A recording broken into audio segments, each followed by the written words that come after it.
While our speaker needs no introduction, allow me a few minutes to give his background. Hisham is the Environmental Defense Fund's Chief Advisor in India. He started his career in sales, marketing, and consulting with Hindustan Liver, WorldTel, Accenture, and Infosys. He then moved to the development sector, where he led the national program for the Indian government's National AIDS Control Organization, and later set up operations in South Asia for Wikimedia Foundation. Most recently, he led the work of Children's Investment Fund Foundation in India across health, nutrition, adolescence, education, girls and women's rights and livelihood, as well as child protection and climate change. Hisham, a very warm welcome to you. It's wonderful to have you with us here today. Over to you. Thanks so much for the invite. Thank you for organizing this. For the participants, a particular thank you to you. I'm increasingly convinced that the most precious thing in the world is time. And the fact that you all are given, an hour of it means a lot. So appreciate that.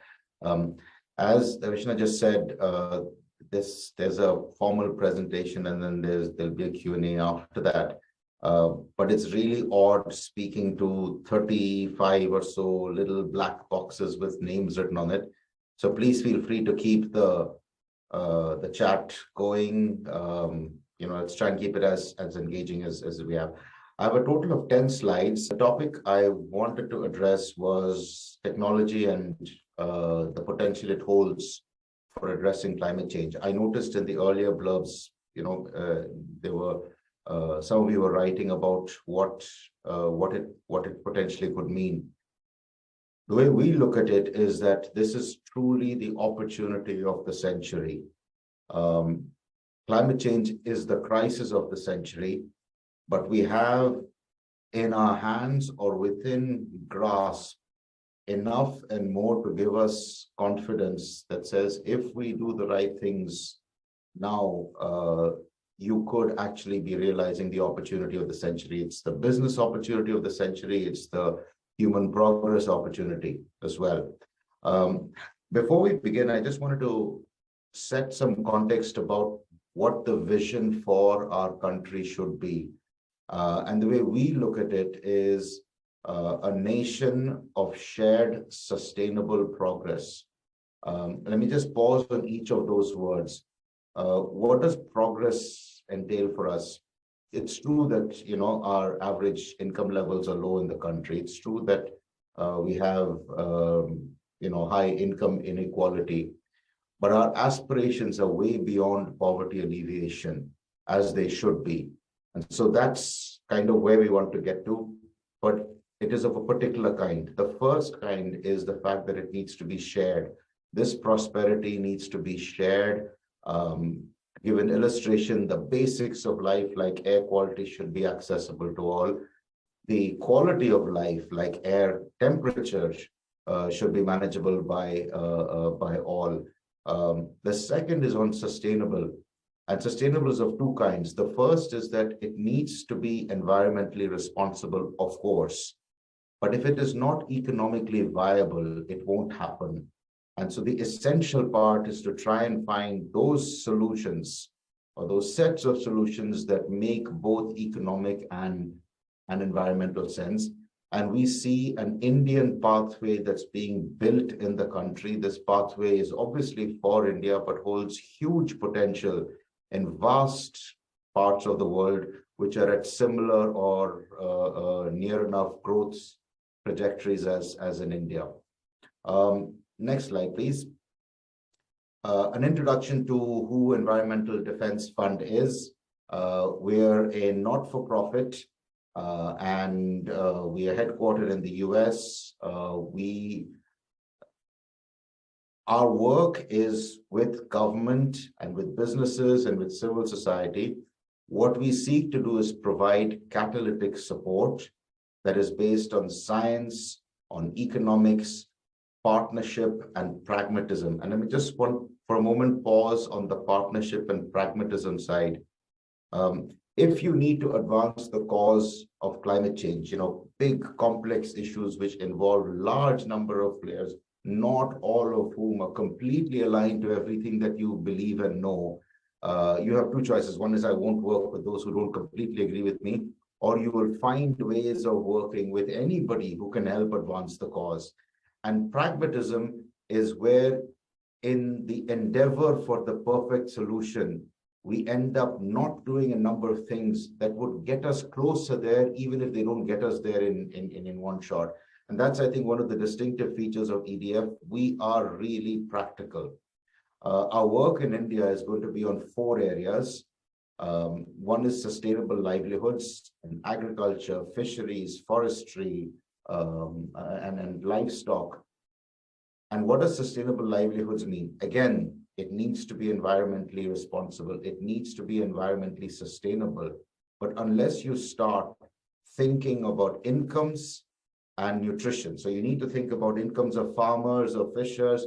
You need to think about yields of crops and nutrition of communities. If you don't get those 2 right, you're never going to get to the environmental benefits. So start through incomes and livelihoods is the belief that we want to bring into our work in India.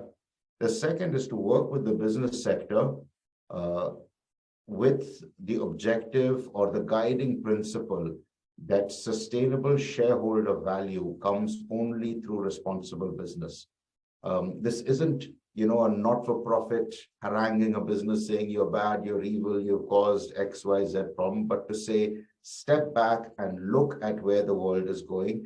If you get it right now, you will make a lot of money. If you choose not to, you will not thrive, and you may not even survive in the future. And the good thing is there's lots of great examples from India of the business sector taking leadership, which we'll cover. The third is market-based mechanisms to promote climate action. What are market-based mechanisms? They are either carbon markets or capital markets. And what they provide is some of the financing, some of the accountability, and some of the incentives that is required to drive climate action.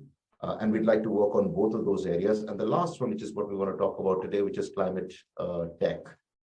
Next slide, please.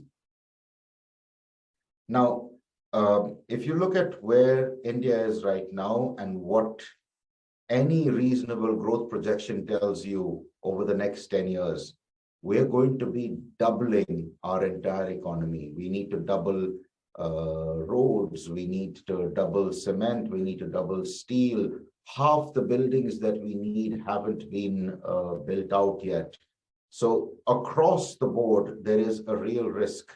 There is a need to double all of these sectors. Doubling those sectors means we end up potentially doubling emissions.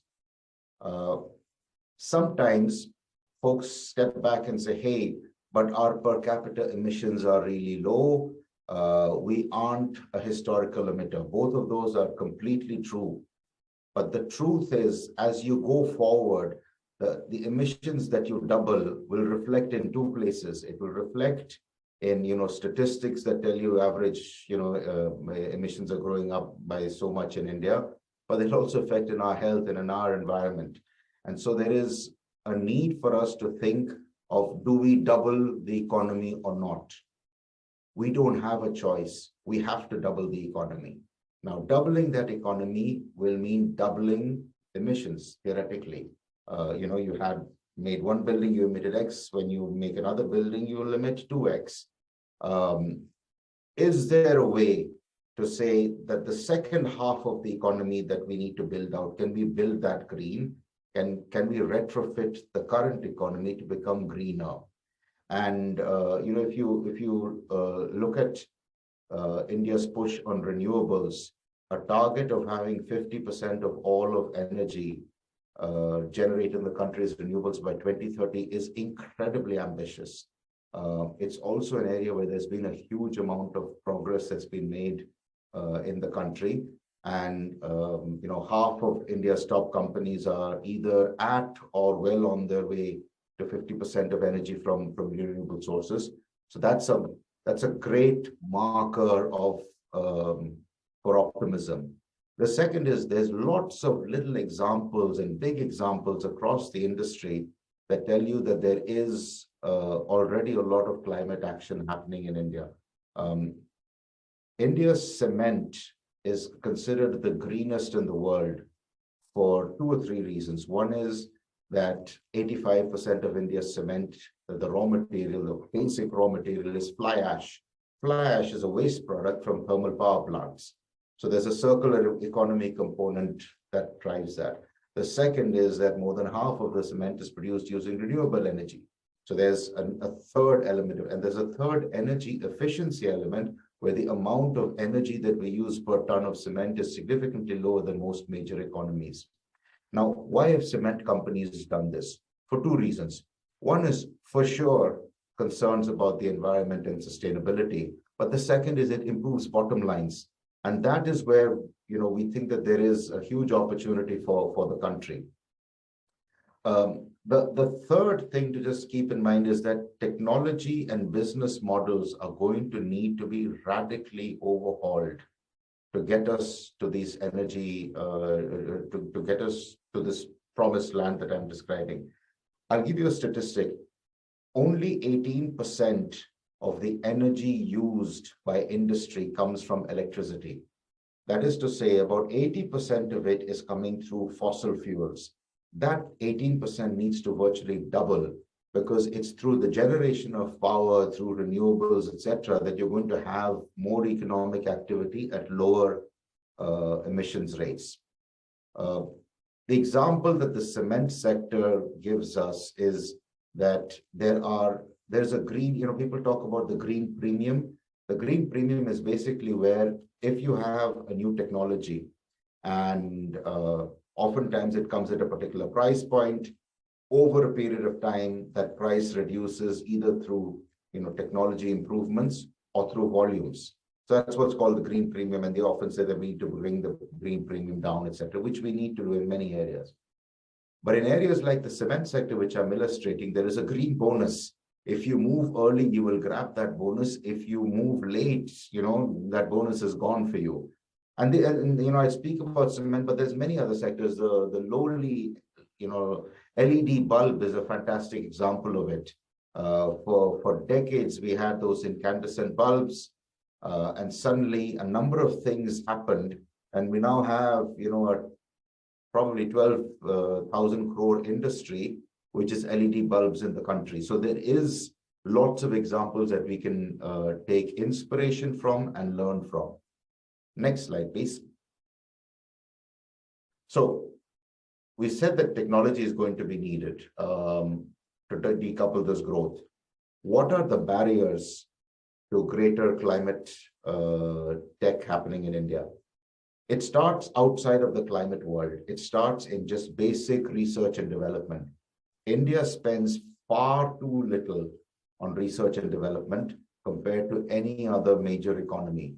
We spend about 0.7% of our GDP on R&D, which is 1/3 the levels of industrialized countries. And of the amount that we spend on R&D, 40% is spent by the private sector, as opposed to 70% in other economies. So what is this saying? The saying, as a country, we spend too little on R&D, and the private sector is also spending too little on R&D. Both need to change. The second reason why we need to advance climate technology is that there is a growing trend of nationalism in climate technology that we need to keep in the back of our minds as we consider India over the next 20, 30 years. What do I mean by this? It is pretty clear that the generation of energy through secure, sustainable sources is a source of great competitive advantage for a company and for a country. So, who is the person, or who is the country that's going to bring down the prices of green hydrogen from $4 a kilo to $1 a kilo? Is it going to be India, or is it going to be another country? If it is another country, how sure is India that we're going to get access to that $1 hydrogen, or are we going to replace fossil fuel dependency with other form of dependencies? Another example on dependencies is on critical minerals. Battery storage requires a certain set of minerals. They come from a limited part of the world. We don't have access to much of that. Other countries have, kind of grabbed large shares of this. Are we going to replace fossil fuel dependence with critical mineral dependence, or are we going to try and make an attempt at advancing the science domestically for us to be able to realize this potential? The third point I have on the slide is that the demand and supply for innovation need to start talking to each other a lot more. Right now, what you have is a situation where corporates and other buyers of technology are asking for some things and not considering where the sources and the context of where these sources of ideas are. And startups and Indian academia and research shops are working on a completely different thing. Unless these two start talking to each other a lot closer, we're never going to advance climate tech. Now, the positive is that if we address some of these and some other issues out there, we have a live example of where technology in a sector has completely transformed it, which is fintech. Just look at your lives right now and compare them to 10 years ago. The amount that is possible through financial, digital and mobile banking, a lot of the ease of opening a bank account through eKYC, et cetera, et cetera. So there are examples that we have, which is good because you don't want to be promising something with nothing that you can use as some kind of a lighthouse. Next slide, please. So I spoke about a number of things that need to happen to advance climate tech, and I want to divide them into supply side and demand side. On the supply side, globally, India doesn't invest as much on climate tech as we need to, and there is not as much climate tech investment that's coming into the country from outside. Of the amount that is coming, the majority is going to renewable energy generation and to electric vehicles, both of which are important sectors. But what we'd like to do is shine the spotlight on those sectors which are high on emissions, potentially therefore high on impact, but are not being resourced. So freight and logistics, for example, India spends 14% of our entire GDP is spent on freight and logistics. Just imagine the opportunity if we're able to reduce that, both in terms of rupees as well as in terms of emissions. So freight and logistics, agriculture and food systems, construction and cement, manufacturing and steel, and lastly, waste management. Those are the 5 areas that we need more investments to go into. The second is domestic R&D, supported by what we're terming RLIs, research-linked incentives. Right now, the government has production-linked incentives, and what we welcome is research-linked incentives, where you're promoting and incentivizing more research to be done. The third is catalytic philanthropy to advance the magic mix of something which makes climate science sense, but also has the potential for scale. It's unfortunately in India, it's not good enough to come up with a solution which has a limited set of customers or impact. The country is big, the country is large, the country is complex, and you need solutions which both are technically robust and environmentally solid as far as the science is concerned, but can scale. And the last is we need to start getting more people in the room when we're thinking about climate tech. Right now, if you have a climate tech event, typically you will have some remarkable startups and some really passionate and committed angel investors.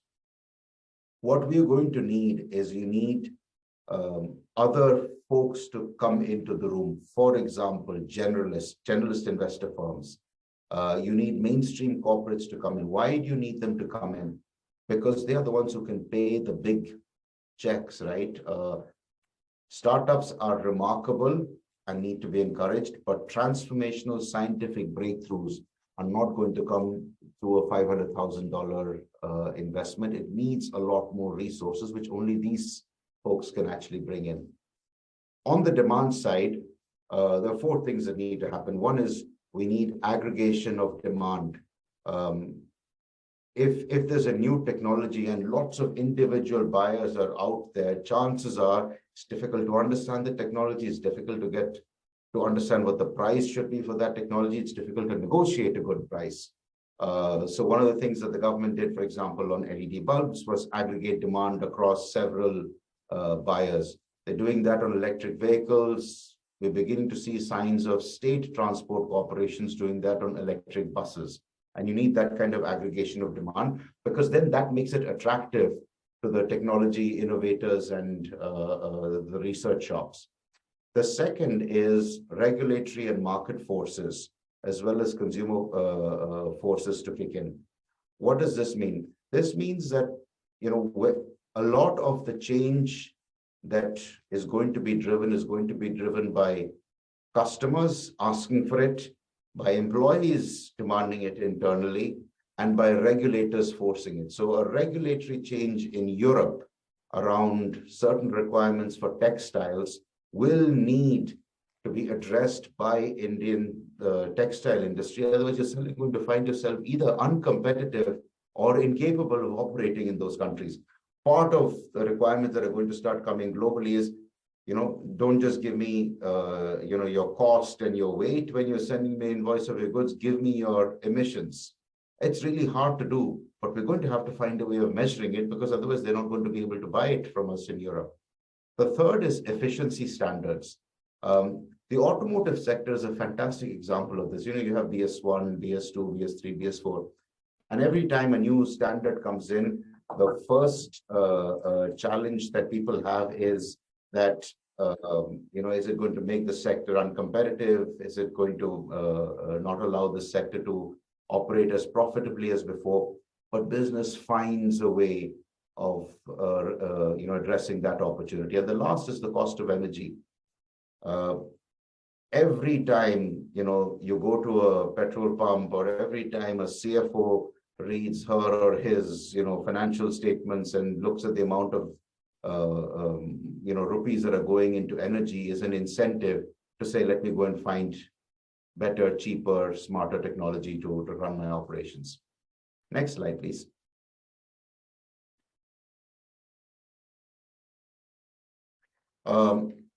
I want to, for a moment, move on to something called the circular economy. Now, sometimes the circular economy is understood as recycling. And of course, recycling is an important part of it.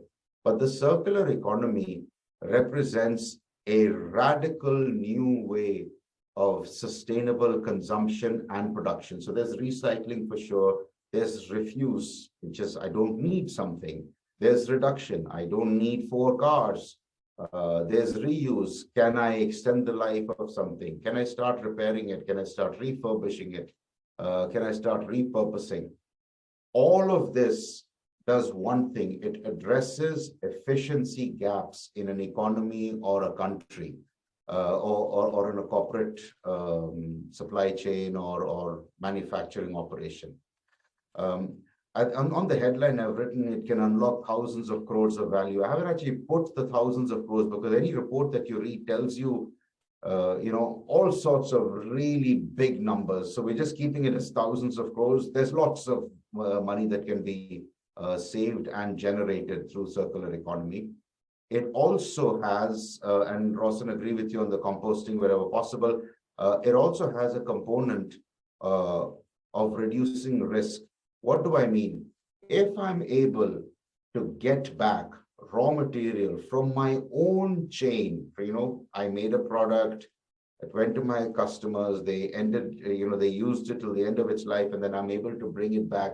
I have a lot more control of my sources of raw materials. This is particularly critical in things like battery technology, where critical minerals is going to be in short supply. So it reduces sovereign risk, which is country risk, and it reduces enterprise risk, which is company risk, because you have a lot more direct access to your raw materials.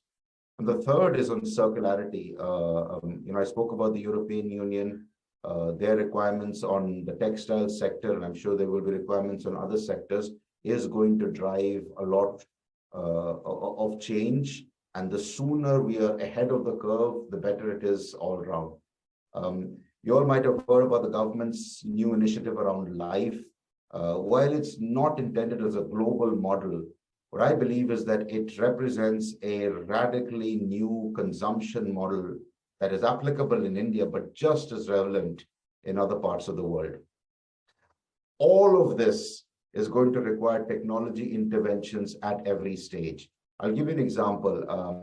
There's a startup in Hyderabad called Banyan Nation that basically aggregates, the folks who collect scrap from your houses with people who have scrap, with people who can reuse that scrap.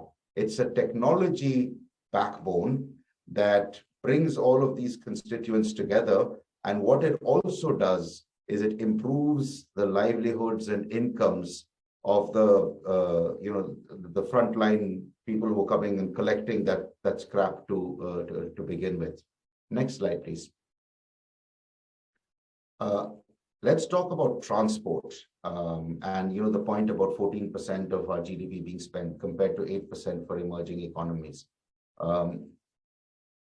And you'd have heard, Minister Gadkari talk about it quite often about how we need to reduce that 14 to 10%. This reduction will mean two things: savings in rupees and reduction in emissions and better service standards as a transport sector. And this is not easy, it's fairly complicated, but fundamentally there are 2 or 3 barriers that are out there. One is far too much of our freight goes on road right now, when the more environmentally efficient and cost-effective routes are sea or rail. So we need to find more ways of getting more of our freight going on sea and rail. The other is that it is not only infrastructure that is required. Sure, you need new ports and better ports and new railways and better railways and new roads and better roads and all of that. But there's also a huge opportunity for technology interventions on the software side. So freight and logistics systems. There are some amazing startups out there. There's an organization called Freight Fox that you should check out. And the kind of things that they're able to do in terms of aggregating freight requirements, in terms of making things more efficient. So effectively, don't have a truck coming back half full. And the third is the transparency and visibility that it gives on your supply chain, both from where is a particular good to how much emissions are there to how we are reducing emissions, is worth its weight in gold as far as corporates are concerned. But what this does require is there's no point in every single major Indian company trying to do this entirely on their own. We need a lot more collaboration within industry to address the question of freight, and we need collaboration between industry and government. So for example, on urban freight, if you have to address that last mile, the Amazon person or the Flipkart person who comes over and delivers that in your house, or the food delivery person, right now, everybody's just doing their own thing. We need that to be a lot more coordinated.